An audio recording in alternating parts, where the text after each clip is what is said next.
Boredom and apathy are primary reasons why students do not become engaged in school learning, particularly the learning about science and mathematics.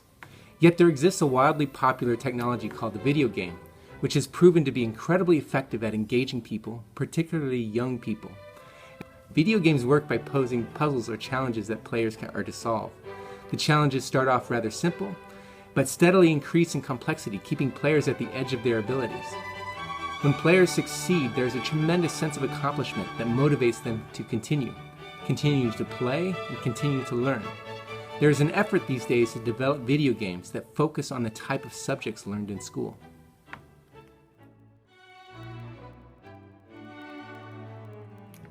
People have been attempting to create educational games for years. However, often the product of the effort is something called chocolate-covered broccoli.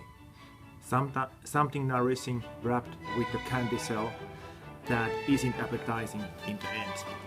Designing good game is a challenge. Designing good games that educate is much more challenging.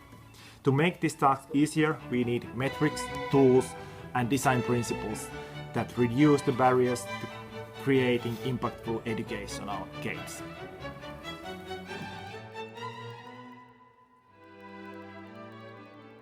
We approach games and learning as a complex, living phenomenon. To properly evaluate them, we need to work with different target groups, such as parents, teachers, and students. You also need to evaluate them from a variety of perspectives. In order to make better educational games, we should take into account learning outcomes, engagement, technological features, and user experience, to name but a few factors. These are all aspects that we have studied under FUN, a Finland-US network for engagement and STEM learning in games. In our vision, they will be complemented by new, validated methods as our understanding about gameful learning increases, for example in the field of neurophysiological measurement.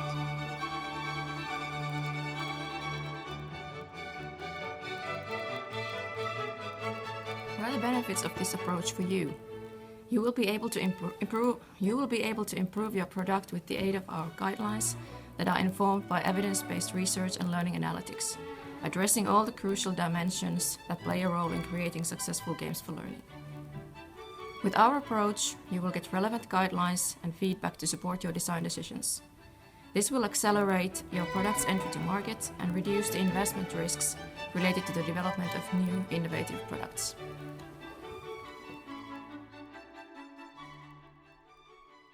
So, how are educational games typically designed today?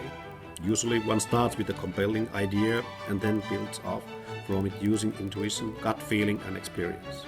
Sometimes you might end up with a great, entertaining, effective game. Other times it's a perfect recipe for chocolate-covered broccoli.